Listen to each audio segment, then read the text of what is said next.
નમસ્કાર, આપ જોઈ રહ્યા છો Spark Today News. Dahod sub jail ખાતે ગુરુ પૂર્ણિમાના પાવન અવસરે ધાર્મિક અને આધ્યાત્મિક કાર્યક્રમનું આયોજન કરવામાં આવ્યું। આ પ્રસંગે જેલમાં રહેલા બંદીવાનો દ્વારા ભજન કીર્તન સત્સંગ તેમજ ગુરુ મહિમાનું સ્મરણ કરવામાં આવ્યું। સાથે કાર્યક્રમ દરમિયાન આધ્યાત્મિક જીવન, સદાચાર, સંસ્કાર અને સકારાત્મક વિચારોની વિચારસરણીના મહત્વ અંગે માર્ગદર્શન આપવામાં આવ્યું, જેના થકી બંદીવાનોના નૈતિક મૂલ્યો, આત્મચિંતન અને જીવનમાં સકારાત્મક પરિવર્તન લાવવાની ભાવના વધુ દ્રઢ બને તે પ્રયાસ કરવામાં આવ્યો। કાર્યક્રમના અંતે તમામ બંદીવાનોને પ્રસાદનું વિતરણ કરવામાં આવ્યું।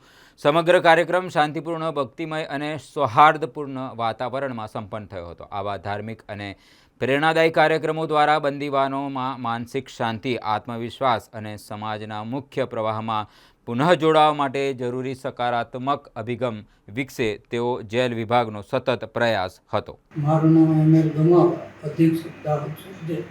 આજ રોજ ગુરુ પૂર્ણિમા નિમિત્તે અમારા બંદીવાનો પોતાના ગુરુને સ્મરણ કરવા માટે બહાર જઈ શકતા નથી અને તેઓના ગુરુને અને તેઓ માનસ ગુરુ કે ગમે ગુરુ માનેલો હોય તેની આરાધના કરી શકે તેવા હેતુથી આજ રોજ જેલમાં ભજન કીર્તન અને ગુરુ આરાધનાનો કાર્યક્રમ રાખેલ। તેમાં બંદીવાનો દ્વારા પોતાના ગુરુને દિલથી યાદ કરી અને તેઓનું ગુરુ વંદના કરેલ છે।